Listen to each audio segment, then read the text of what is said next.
Assalamualaikum warahmatullahi wabarakatuh. Perkenalkan, nama saya Listiana, NIM 858703577. Di sini saya akan menjelaskan tentang anak penyandang ADD atau ADHD dengan memenuhi mata kuliah penanganan anak berkebutuhan khusus. Apa itu ADD dan ADHD? ADD atau ADHD adalah gangguan pemusatan perhatian, attention problem, dan perilaku motorik yang berlebihan, hiperaktif. Anak tidak bisa diam atau tampak aktif dalam kegiatan motoriknya. Definisi lain menyatakan bahwa ADD atau ADHD adalah gangguan perkembangan yang menyebabkan seorang anak sulit memperhatikan atau memusatkan perhatian, mengatur tingkat aktivitas, hiperaktif, dan memiliki perilaku impulsif, sehingga dapat berdampak pada prestasi anak di sekolah.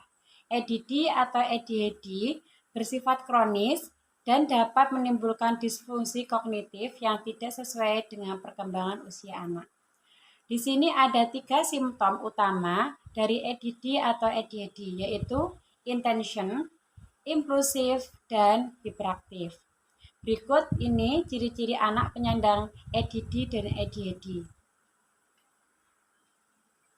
Ciri-ciri atau gejala intention, yaitu gangguan pemusatan perhatian. 1. Sulit memperhatikan detail dan biasanya ceroboh. 2. Sulit fokus dalam jangka waktu panjang saat mengerjakan tugas atau bermain. 3. Tampak tidak mendengarkan saat diajak lawan bicara.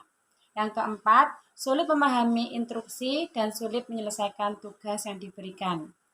Yang kelima, seringkali menghindari atau tidak menyukai tugas yang berhubungan fokus berkepanjangan. Contohnya diberi tugas atau PR. Yang keenam, sering kehilangan barang yang diperlukan untuk mengerjakan tugasnya. Yang ketujuh, mudah teralihnya perhatian mereka. Untuk gejala hiperaktivitas atau aktivitas motorik yang berlebihan, gejalanya sebagai berikut. Sering menggerakkan tangan dan kaki, serta tampak gelisah jika duduk. Yang kedua, sering meninggalkan tempat duduk dalam kelas. Yang ketiga, tampak berlarian atau memanjat secara berlebihan pada situasi yang kurang tepat. Misalnya, biasanya anak-anak suka berlarian atau berkeliling mengitari teman-temannya yang sudah fokus untuk mengerjakan tugasnya. Yang keempat, sulit bermain atau melakukan aktivitas secara hening. Yang kelima, seringkali berbicara secara berlebihan. Untuk gejala impulsif, yaitu gejala di mana seseorang berperilaku tanpa berpikir panjang. Untuk ciri-cirinya sebagai berikut. Sering memberikan jawaban sebelum pertanyaan selesai. Yang kedua, sulit menunggu untuk bergantian.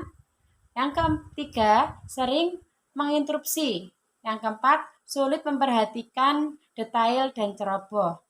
Yang kelima, sulit fokus dalam jangka waktu panjang dan dalam mengerjakan tugas atau bermain. Apa sih Bunda faktor penyebab ADD atau ADHD? Berikut faktor penyebab ADD atau ADHD. Pertama, faktor biologis. Penelitian hampir 50% dari anak yang mengalami ADD atau ADHD memiliki keturunan orang tua yang juga mengalami gangguan ADD atau ADHD. Yang kedua, faktor neurologis.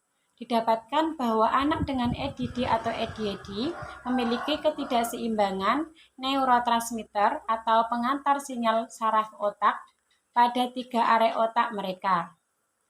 Sementara faktor lingkungan, didapatkan hasil penelitian bahwa terdapat hubungan kontra konsumsi rokok dan alkohol selama kehamilan dengan gangguan ADD atau ADHD.